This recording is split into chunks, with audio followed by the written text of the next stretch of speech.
નમસ્કાર દર્શક મિત્રો, આપણે નિહાળીશું સિટી લાઈવ ન્યૂઝ ચેનલમાં આજના મુખ્ય સમાચારો. આદિવાસી હસ્તકલા કૃતિ વેચાણ અને પ્રદર્શન મેળો. વડોદરાનો હર્ષ રાજપૂત બન્યો જી ટીવીનો જાંબાઝ સિંદબાદ. પતંજલિ ઉત્પાદનોની જાહેરાત ભ્રામક. 31મીએ સીજી રોડ અને એસજી હાઈવે વાહનો માટે પ્રતિબંધ. ટ્રાફિક સમસ્યા હલ કરવા મેયરનો બીઆરટીએસમાં પ્રવાસ. ગુજરાતી અભિનેતા નરેશ કનોડિયાએ મેયર ગૌતમ શાહની શુભેચ્છા મુલાકાત. આદિવાસી હસ્તકલા કૃતિ વેચાણ અને પ્રદર્શન મેળો. આદિવાસી અને કલાકૃતિ હસ્તકલા અને પરંપરાગત આહાર અને બનાવટોને પ્રોત્સાહન મળે તે હેતુથી અમદાવાદ હાટ ખાતે યોજાયેલ વેચાણ સહ પ્રદર્શન મેળાનો આદિજાતિ વિકાસ મંત્રી શ્રી મંગુભાઈ પટેલે ખુલ્લો મૂક્યો હતો.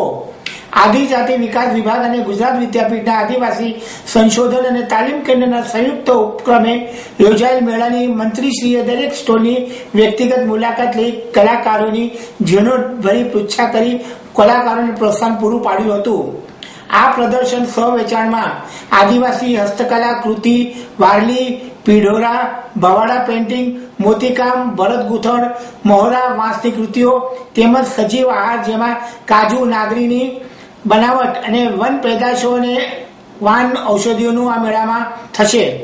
આ પ્રદર્શન મેળો તારીખ 29/12/2015 થી તારીખ 4/1/2016 સુધી બપોરે 2 કલાકથી સાંજે 10 કલાક સુધી જાહેર જનતા માટે ખુલ્લો મૂકવામાં આવ્યો છે.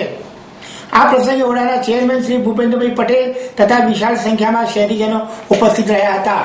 વડોદરાનો હર્ષ રાજપૂત બન્યો જી ટીવીનો જાંબાઝ સિંદબાદ. દુનિયાનો ખરો અર્થ એ છે કે લોકો શાંતિ અને સંવાદિતાથી જીવતા હોય એવું પણ સ્થળ કમનસીબે ધરતી ઉપર દુષ્ટ આત્માઓને પોતાની માયાજાળ ફેલાવવાની તક મળી છે અને પોતાની તાકાતથી તેઓ લોકોના મન ઉપર વિજય મેળવીને લોકોને જ પરસ્પર વિરોધી બનાવે છે. ઇબ્લીસ એવા જ એક દુષ્ટ આત્મા છે જેને કોઈ રોકી શકે તેમ નથી અને દુનિયા ફિઝિકલી, ઇમોશનલી અને સ્પિરિચ્યુઅલ વહેંચાઈ રહેલી છે. જો કે કેટલાક સારા માણસો છે જે સેવન પ્રોટેક્ટર્સ છે અને તેઓ ઇબ્લીસને પડકારવામાં સફળ થાય છે અને તેને સમુદ્રના પેટાળના અંધકારમાં 7 ઇંચથી બાંધી દે છે. પણ હવે તેનો વફાદાર અનુયાયી કહેરામ ઈચ્છે છે કે ઇબ્લીસને મુક્ત કરવામાં આવે અને દુનિયામાં આતંક ફેલાવી દેવામાં આવે, પરંતુ તેના આ ઈરાદો પણ પાણી ફેરવવા માટે સમુદ્રનો જાંબાઝ સિંદબાદ મેદાને પડે છે. સિંદબાદના સાહસોની આ કથા જાંબાઝ સિંદબાદ 27મી ડિસેમ્બર દર રવિવારે સાંજે 7 વાગે રજૂ થશે. તેમાં સિંદબાદની સાહસિક સફર, વિવિધ રાક્ષસી પ્રાણીઓ સાથે યુદ્ધ તેમજ દુષ્ટ આત્માઓનો સામનો તેમજ અનેક ચિત્ર વિચિત્ર પરિસ્થિતિઓમાંથી પસાર થતા સિંદબાદની આ કથા રજૂ થશે. આ શો સાગર પિક્ચર્સ અને અશ્વિની યાર્ડી દ્વારા સંયુક્ત રીતે પ્રોડ્યુસ કરાવે છે. સિંદબાદની ભૂમિકા યુવાન અને આત્મવિશ્વાસે ભરપૂર હર્ષ રાજપૂત નિભાવી રહ્યો છે. ડેસિંગ મોડલ આર્યન વૈદ જફર તરીકે જી ટીવી પર પરત આવશે, જે તેના પિતાની ભૂમિકામાં છે. દુષ્ટ કહેરામનો રોલ એક્ટર તરુણ મલ્હોત્રા કરશે. આ શોમાં માર્મિક સિંહ, જો જીતા વહી સિકંદર ફેમ, અસલાલની ભૂમિકામાં છે, જ્યારે અન્ય જાણીતા કલાકાર ચંદર મોહન ખન્ના જફરના ગુરુ રોલમાં રહેશે, જ્યારે ઈશા ચાવલા સિંદબાદની પ્રેમિકા કાયા તરીકે જોવા મળશે. હર્ષ કે જે જી ટીવીના સપને સુહાને લડકપને કે શોમાં બિટ્ટુ તરીકે જાણીતો છે, તે તેના આ નવા અવતારથી ખૂબ જ રોમાંચ અનુભવી રહ્યો છે. અમદાવાદમાં આજે તે આ શો પ્રમોટ કરવા માટે આવ્યો હતો. તેણે કહ્યું હતું કે મને ખરેખર રોમાંચ થઈ રહ્યો છે કે મને સિંદબાદની ભૂમિકા માટે ઓફર કરવામાં આવી. મેં બાળપણમાં સિંદબાદની કથાઓ વાંચી હતી અને ત્યારે મને કલ્પના પણ ન હતી કે હું એક દિવસ જ ટેલિવિઝન ઉપર સિંદબાદની ભૂમિકા ભજવીશ. હું જાણે મારા બાળપણના સપનોનો સાકાર કરીશ. હું વડોદરાથી છું અને મને ગુજરાત વિશે તો બરાબર જાણકારી છે. હું ગુજરાતી બોલી શકું છું અને લોકો સાથે સંપર્ક કરી શકું છું. જાંબાઝ સિંદબાદની સાહસિક સફર અને અભિયાન સાથે ધરતી પર દુષ્ટ આત્મા સફાયો કરવાના સાહસો નિહાળો દર રવિવારે સાંજે 7 વાગે માત્ર જી ટીવી ઉપર. હેલો, હું જાંબાઝ સિંદબાદ છું અને મારો શો જાંબાઝ સિંદબાદ દર રવિવારે ઝી ટીવી પર 7 વાગે આવે છે. અને તમને બધાને વિનંતી કરું છું કે તમે પ્લીઝ મારો શો જોજો અને મને એઝ જાબા સિંધબાદ એક્સેપ્ટ કરજો. આ શોની વિશેષતા શું છે? વિશેષતા એ છે કે આ બહુ જ નવા પ્રકારનો શો છે. આમાં ઘણી બધી વિઝ્યુઅલ ઇફેક્ટ્સ અને ડિફરન્ટ સ્ટોરીઝને ઇન્કોર્પોરેટ કરવામાં આવી છે. પ્લસ તમે આમાં જોશો કે એક અલગ ટાઈપની દુનિયા ક્રિએટ કરવામાં આવી છે જે તમે આઈ ડોન્ટ થિંક સો આજથી પહેલાં જોઈ હશે ટીવી પર. સિંધબાદની સેલર સ્ટોરીઝ છે. આપ ગુજરાતના છો, યુવાનોને શું સંદેશ આપવા માંગો છો? યુવાનોને એ જ મારો સંદેશ છે કે તમે જે પણ કરો એ દિલથી કરો, મહેનતથી કરો અને જે પણ કરો એમાં 100% તમે પોતાનું આપો. અને આઈ એમ શ્યોર આપણા બધાની સોચ એક બહુ સારી રીતે આગળ પ્રગતિની ઓર જ જઈ રહી છે. તો એમાં હંમેશા સાથ રહેજો અને સાથ આપજો. પતંજલિ ઉત્પાદનોની જાહેરાતો ભ્રામક. ભારતીય જાહેર ખબર માપદંડ પરિષદ યોગ ગુરુ બાબા રામદેવની આયુર્વેદિક ઉત્પાદનો બનાવતી કંપની પતંજલિની જાહેરાતો ભ્રામક ગણાવી છે. તેણે જણાવ્યું હતું કે આ કંપની કેશ કાંતિ તેલને દુનિયાનું નંબર 1 આયુર્વેદ તેલ ગણાવે છે અને તેમાંથી થતી આવકનો 100% દાન કરે છે. આ વાતના તથ્યો સાબિત થતા નથી, તેથી આમ કેવું ગ્રાહકોને ગેરમાર્ગે દોરવા બરાબર છે. દંત કાંતિ ટૂથપેસ્ટ વિશે પણ તેણે જણાવ્યું હતું કે આ ટૂથપેસ્ટ નંબર 1 હોવાનો દાવો કરે છે અને તેમાં જાતની વસ્તુઓ ઉમેરવામાં આવી છે અને તેનાથી થતી આવક દાનમાં આપી દેવામાં આવે છે. તે પણ એક ભ્રામક પ્રચાર છે. 31મીએ સીજી રોડ અને એસી હાઈવે વાહનો માટે પ્રતિબંધ.